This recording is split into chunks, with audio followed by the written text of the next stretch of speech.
করতে, কাউকে ধর্মের নামে মেরেছে, তো কাউকে ভাষাগত কারণে খুন হতে হয়েছে। বাঙালি শ্রমিকদের উপরই অত্যাচার নেমে আসছে। বারবার আমি বলছি রাজ্য সরকারকে যে এটার বন্ধ হওয়া দরকার, বন্ধ করা দরকার। বন্ধ আমি আপনি এক বলতে পারবো না, বন্ধ করবে রাজ্য সরকার, পলিসি নিতে হবে। আপনারা বলুন, এই গোশালার মানুষজন কি ভিন্ন রাজ্যে কাজে যায়নি?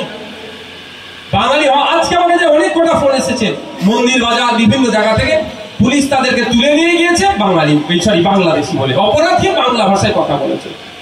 এরা ভুলে যাচ্ছে, চাই উড়িষ্যার মানুষ হোক, আর ত্রিপুরায় হোক, মহারাষ্ট্রে হোক, আর সাউথ ইন্ডিয়ায় হোক, স্বাধীনতা সংগ্রামে বাংলা ভাষায় কথা বললে ওনাদের অবদান হয়তো ওরা ভুলে যাচ্ছে। স্বাধীনতা সংগ্রামীদের যদি লিস্ট করা যায়, সেই লিস্টের সর্ব উপরের দিকে যারা থাকবে তারা বাংলা ভাষায় কথা বলা। আর দুর্ভাগ্য আমাদের বাংলা ভাষায় কথা বলার জন্য ভিন্ন দেশি বলে বাংলাদেশি বলে আমাদেরকে দেখে দিচ্ছে, আর আমাদের রাজ্য সরকার কোনো তার প্রতিক্রিয়া সেই অর্থে দিচ্ছে না, এটা বন্ধ করছে না। এটা বন্ধ করতে হবে। আপনারা যদি উদাহরণ দিই তাহলে আপনারা বুঝতে পারবেন।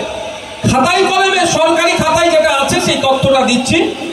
এই মুহূর্তে পশ্চিমবাংলা থেকে 21 লক্ষ মানুষ বিভিন্ন রাজ্যে গিয়ে কাজ করে তাদের রুজি রুটি হচ্ছে, তারা ইনকাম করছে।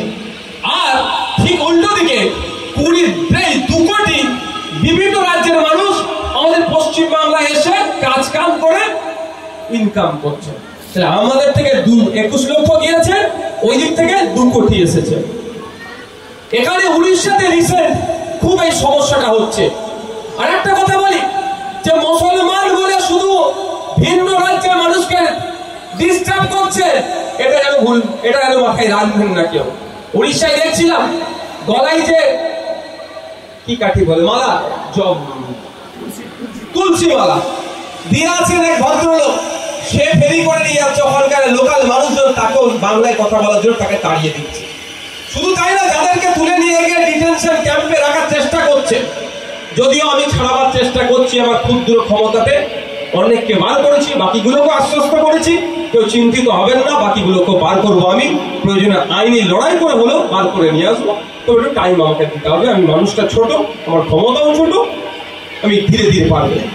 কিন্তু তাদেরকেও ডিস্টার্ব হচ্ছে। আমি এই ডিস্টার্বটা তো বন্ধ হওয়া দরকার, বন্ধ করা তো দরকার। শুধু একটা চিঠি পাঠিয়ে দিলে ডিস্টার্ব বন্ধ হবে না। চিঠি তো আমরা পাঠাবো, আমরা বিরোধী দলে আছি, যারা শাসক দলে আছে তাদেরকে দায়িত্ব নিয়ে বন্ধ করতে হবে। বন্ধ একদম এক মুহূর্তে বন্ধ হয়ে যাবে। একটা উদাহরণ দিলে বুঝতে পারবেন। এই মুহূর্তে উড়িষ্যাতে পশ্চিমবাংলার কম বেশি 30,000 মানুষ কাজ করছে, অর্থাৎ পশ্চিমবাংলার বাঙালি নাগরিক উড়িষ্যাতে গিয়ে কাজ করছে, রুজি রুটির জন্য উড়িষ্যা রাজ্যকে বেছে নিয়েছে। কত? 30,000।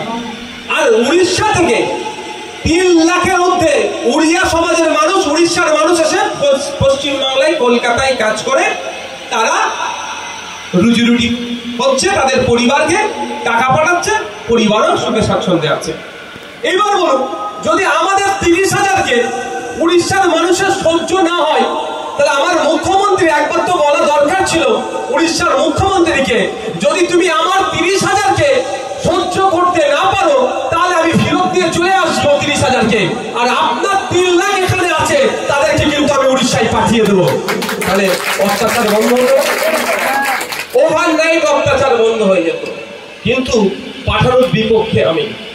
সংবিধানের 15 নম্বর আর্টিকেল বলছে, জাত, ধর্ম, বর্ণ, লিঙ্গ এবং জন্মস্থানের আলাদাকে সামনে রেখে কোনোভাবেই তাদেরকে বৈষম্য করা যাবে না। অর্থাৎ রেস্ট্রিকশন এরিয়া ছাড়া পশ্চিমবাংলার নাগরিক মহারাষ্ট্রে থাকতে পারে, কাজ করতে পারে, ব্যবসা করতে পারে, বাসস্থান থাকতে পারে।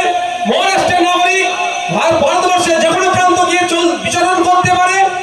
ফ্রিডম অফ মুভমেন্ট, এই যে চলাচলের স্বাধীনতা, সেটাই কেড়ে নেওয়ার চেষ্টা করছে। শুধু বাঙালি শ্রমিকদের বাংলা কথা বলে আটকাচ্ছে।